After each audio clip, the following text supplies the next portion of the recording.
Allumez la télé, le général reprend la parole encore. Ce soir, la famille, je vais répondre à Johnny Pachogo sur l'histoire des les dossiers qui sont maintenant pour dire que non, Alassane Ouattara a acheté des maisons ici, il a acheté des maisons là-bas. Je vais répondre Johnny Pachogo ici, fiable, avec la réalité et la vérité. Pour tous ceux qui veulent savoir la vérité, ce que Johnny dit ou ce que moi je dis, ce qui est vrai. Moi, je vous donne l'information que vous partez faire les recherches dessus. Mais Johnny, là, posez-vous lui la question. Où est-ce qu'il soit avec ces dossiers-là? Nous tous, on va aller faire recherche sur dossier, il ne va pas donner. C'est pour vous dire qu'il vous ment. Mais moi, je vais décortiquer pour vous montrer A plus B qui vous a menti. D'abord, avant de parler d'Alassane Ouattara, les parcours d'Alassane Ouattara d'abord, moi, je vais m'intéresser à son candidat, qui est Laurent Gbagbo.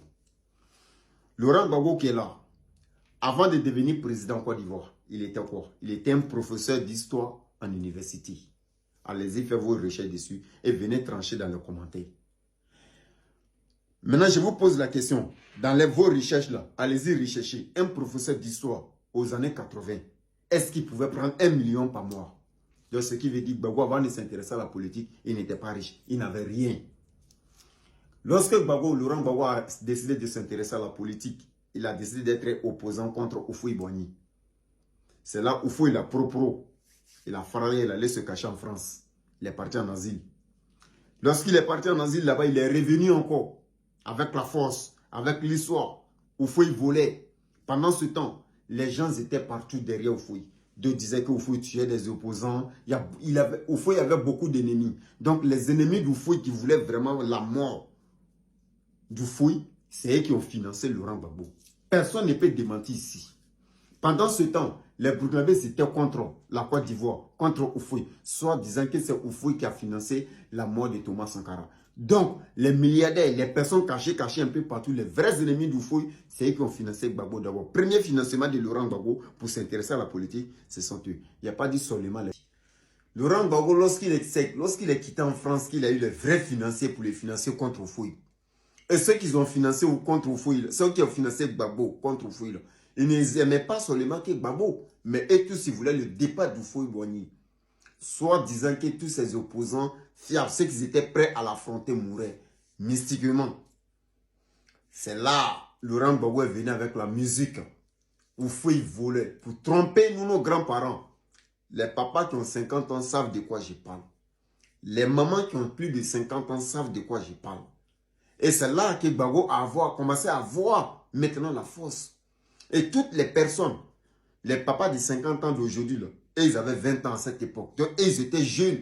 Ils pensaient que si Gbagbo vient, au moins, voilà un jeune qui est en train de réclamer le pouvoir, peut-être lui, il pourra changer notre situation de vie. Parce qu'ils vivaient dans l'époque de Houphouët depuis après 1960. Donc, tout le monde espérait que l'arrivée de Gbagbo allait changer quelque chose. C'est la raison pour laquelle les gens l'aimaient. Le même Gbagbo, quand il a tenté, il a tout fait. Il n'a pas eu de solution. Jusqu'à la mort de Félix Houphouët-Boigny en 1993, père à son nom, Bédié est venu prendre le pouvoir. Le même Gbagbo est venu s'associer à Alassane Ouattara pour combattre l'Henri Konan Bédié. Parce qu'Henri Konan Bédié avait pris une loi pour retirer Alassane Ouattara de la candidature. Et Gbagbo est venu s'associer à Do pour dire non. Champion, vous pensez que vous connaissez l'histoire de Côte d'Ivoire? Nous tous, on est Ivoiriens ici. Celui qui veut faire débat d'ivoirité, là, qui m'affronte n'importe où. C'est là, je vais vous raconter encore l'histoire, je vais rentrer dans la profondeur. Gbagbo s'est battu avec Ado pour pouvoir venir, pouvoir être candidat en l'an 2000. Lorsque l'Henri Konan Bédié ne voulait pas céder le pouvoir, c'est là les IB ont fait un coup d'État et ils sont allés chercher Gueye en brousse pour venir le poser comme candidat. Comme président de transition, comme façon les Assimi Goïta et les Ibrahim Traoré sont en train de faire au Burkina actuellement. Et c'est là que Gueye Robert a pris le pouvoir. Lui, il était venu pour nettoyer, il n'est pas venu pour diriger le pays. Pour nettoyer tout et puis organiser l'élection. C'est dans le nettoyage là, maintenant, les John Pololo sont tous partis. Pour pouvoir installer tout maintenant et organiser l'élection. Dans l'organisation de l'élection, Ado se retrouve encore de nouveau retiré de la liste. Henri Konan Bédié, qui était le président sortant, avec qui ils ont fait le coup d'État, lui aussi retiré de la liste. C'est resté entre Bédié, entre Gueye et Gbagbo. Le même Gbagbo a fait la même stratégie encore contre Bédié. Ce qu'il a fait contre Houphouët, il a fait la même chose avec Gueye. On fait élection matin, d'ici midi. On dit le résultat soit à 13h, Gbagbo soit à 10h pour se proclamer vainqueur. Ou Gueye veut se lever net là, non. On est Gueye, c'est pas toi qui as gagné. Parce que Gbagbo est déjà sorti avant que les résultats soient proclamés. Aujourd'hui, nous, on attend qu'Ado, on annonce les résultats avant qu'on va faire la joie, on va fêter notre joie. Mais Gbagbo, lui, n'attend jamais. Même cette fois-ci, si Gbagbo était candidat, depuis matin, Gbagbo était déjà sorti pour se proclamer vainqueur. Il a toujours été comme ça. C'est là que Gueye a failli jouer au dur, il est parti. Le même Gbagbo a vadi Gueye. Et puis il est resté au pouvoir. En 2005, il devrait avoir élection. Johnny Pacho, il te pose la question, pourquoi il n'y a pas eu élection en 2005? Il devrait avoir année blanche en Côte d'Ivoire en 2005, parce qu'en 2005, il n'y a eu rien. Même à l'école, les étudiants qui ont étudié en 2005, ils savent de quoi je parle. En 2005, il y a eu seulement que premier trimestre que les élèves ont fait, alors que dans l'année, il y a 3 trimestres. Premier trimestre seulement, on a fait. Et ceux qui ont eu une moyenne en premier trimestre sont partis en classe supérieure. Ceux qui n'ont pas eu une moyenne en premier trimestre, ils ont tous redoublé. Il y a des gens qui vont se rappeler de ce que j'ai dit ici. On est venu en 2010. Le même Gbagbo, on organise l'élection.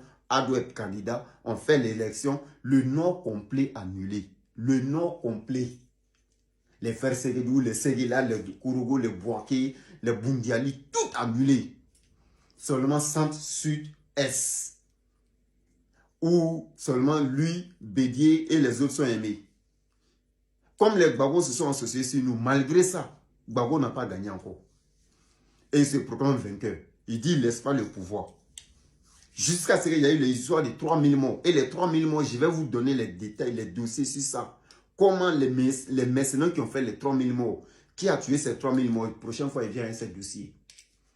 Gbagbo n'a pas été arrêté parce qu'il n'y a pas eu de traces de l'argent qui a financé les rebelles qui sont quittés au Libéria pour venir faire. Les mercenaires qui ont remplacé les gens, les malos comme les Johnny Pacho derrière eux pour faire la guerre à eux, les places là. Les mercenaires là, il n'y a pas eu l'argent traçable des comptes de Gbagbo à ces mercenaires. C'est ça, il n'y a pas eu un lien entre Gbagbo et puis eux. C'est ça qui a sauvé Gbagbo à la CPI. Moi, il vous donne les vraies histoires. C'est ça que j'ai dit, qui veut mourir moins bête, passe ici.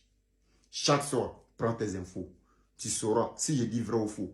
Moi, mes histoires, soit tu vas faire des recherches dessus, ou bien tu vas demander à tes papas. C'est qui pourront te justifier. L'histoire de Gbagbo que j'ai racontée de l'année 2000, c'est vos parents qui peuvent vous raconter ça. Je reviens avec d'autres dossiers. Il n'est pas fini avec Gbagbo. Il n'est même pas encore attaqué pour Ado. Je suis sur Gbagbo d'abord. Johnny Pacho, il est fini, ça y est attaqué Ado. Il va vous montrer A plus B que Ado, avant de venir au pouvoir, il était milliardaire. C'est un comme enfant de Saint-Franc, le général des informateurs qui veut s'informer sur la réalité et les actualités du jour. Passez si chaque soir, prenez vos infos. Bon entendeur, salut la famille.